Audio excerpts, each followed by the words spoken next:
যারা বেশিরভাগ লেমা কালেঙ্গা কটেজে আসে তারা রাতেবেলা এখানে বসে লিটন নাম্বার দেওয়া আছে, বর্তমানে শিপন মানে কটেজকে চালায়। হ্যালো এভরিওয়ান, আপনারা সবাই কেমন আছেন? আমি ভালো আছি। আজকে আমরা লেমা কালেঙ্গার ফেমাস তো ইকো কটেজ দেখবো, মানে চারপাশের ভিউগুলা। গাইস, এই যে পাহাড়গুলা, এটা হচ্ছে আমাদের গ্রামের পাহাড়। আমরা এখন বর্তমানে যাইতেছি গ্রাম থেকে কটেজের ভিউগুলো দেখবো এবং কটেজে যারা আসবেন।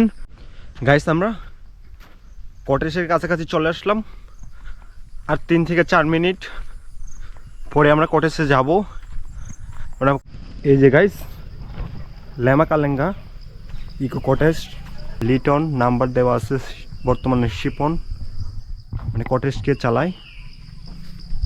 যে কটেজগুলো দেখায়, এই যে কি সুন্দর। গাইস, আমরা সামনে যাব। যে ব্যাঙের ছাতা দিয়ে 3টি বসার জায়গাগুলো বানানো, এই যে কি সুন্দর।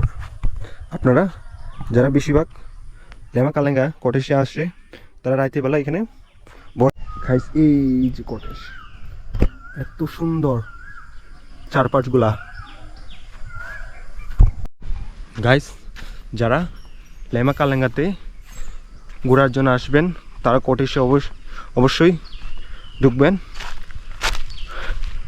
এখন আমরা যেখানে রান্না করি সেখানে যে রান্না করার ঘরগুলো দেখতে পাচ্ছেন, ভিতরে দেখি গাইস, ওই সাইডে কি সুন্দর কিচেন রুম রয়েছে, দিয়ে বসানো, কি সুন্দর বানানো।